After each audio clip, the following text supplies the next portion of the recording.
하나님 나라의 백성인 하백 여러분, 하백의 성경 아카데미에 오신 것을 환영합니다.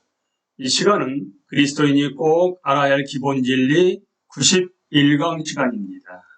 함께 나눌 주제는 마지막 일들 가운데 종말론의 역사입니다. 종말론의 역사에서는 초기시대, 중세시대, 종교개혁, 19세기, 오늘날 순으로 함께 나누겠습니다. 먼저 초기시대입니다. 사도시대의 그리스도인들은 종말론에 중요한 의미를 부여했는데 어느 정도는 그들이 박해를 자주 받았기 때문입니다. 수세기 후 교회가 공인되자 종말에 관한 관심도 불가피하게 약화되었습니다. 일반적으로 말하자면 첫 5세기를 규정하던 교회의 신학적 에너지가 다른 곳으로 향한 것입니다. 초기 사상 중 상당 부분이 그리스도의 지상 통치를 고대하는 천년 왕국론에 관한 것이었음을 보여주는 증거들이 있습니다. 중세시대입니다. 중세시대의 가톨릭 교회에서는 미래에서 현재로 초점이 점차 옮겨오다가 마침내 그 정점에서 하나님의 도성이 등장했습니다. 이 현세적 도성은 곧 하나님 나라와 동일시되었습니다. 교회는 영원한 세계와 인간의 운명을 상당 부분 지배하게 되었고 교회의 성자들이 의로운 행위로 쌓아 올린 일종의 영적 자본금 계정격인 공로의 보고를 나누어 준다고 주장했습니다.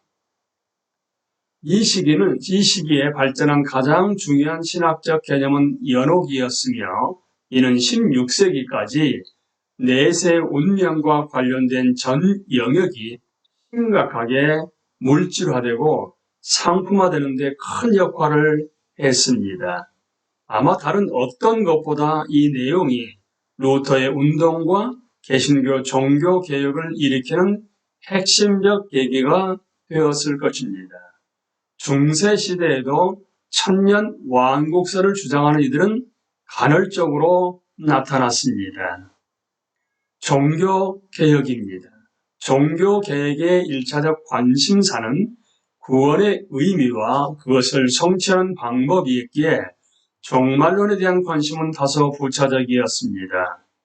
종말론은 주로 미래에 일어날 개인적, 공동체적 구원의 최종 단계로 다루어졌습니다.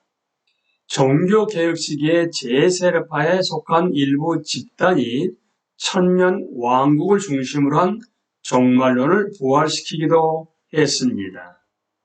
19세기 성경 교리에 대한 합리주의적 비판, 계몽주의적 인본주의 전통이 고무한 죄에 대한 피상적 시각, 지옥의 공포를 조성함으로써 인간을 억지로 하나님 나라로 돌아가려는 지나친 시도에 대한 반발, 유전과 무의식 논의에 의해 부각된 책임의 문제 등 이 시기의 여러 상황들이 종말론에 대한 신학적 관심을 약화시켰습니다.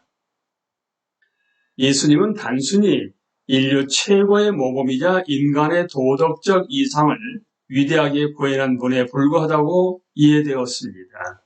그러나 복음주의자들 사이에서는 종말에 대한 관심이 크게 부활했습니다.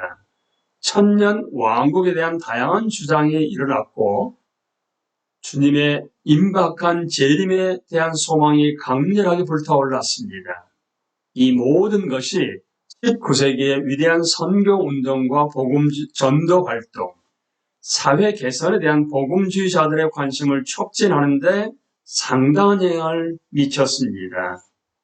오늘날 20세기가 시작되면서 하나님 나라에 관한 예수님의 가르침과 그분의 재림에 대한 기대가 지역적 문제가 아닌 그분 사상과 선교의 핵심이라는 점이 밝혀지고 그에 따라 자유주의적 개신교의 예수님 이해 방식이 공격을 받게 되었습니다. 그리고 이런 통찰한 이후에 발전할 신학의 흐름을 결정지었습니다. 오늘날 종말론은 19세기에는 전혀 생각할 수 없을 만큼 중요한 주제가 되었습니다. 오늘날 많은 이들이 예수님이 선포하신 하나님 나라를 현재적인 동시에 미래적인 것으로 이해한다는데 동의합니다. 즉 하나님 나라는 이미 왔고 아직도 오고 있습니다. 그러나 예수님의 생각과 초대교회의 가르침 그리고 오늘날 우리의 경험 속에서 두 측면이 어떻게 연관되어 있고 또 어떤 부분을 더 강조해야 할지에 대해서는 다양한 의견이 존재합니다. 복음주의적 그리스도인들 가운데 일부는 냉전시대 정식으로 찾아온 소강 상태 이후 그리스도의 임박한 재림에 대해 새롭게 기대하게 되었습니다.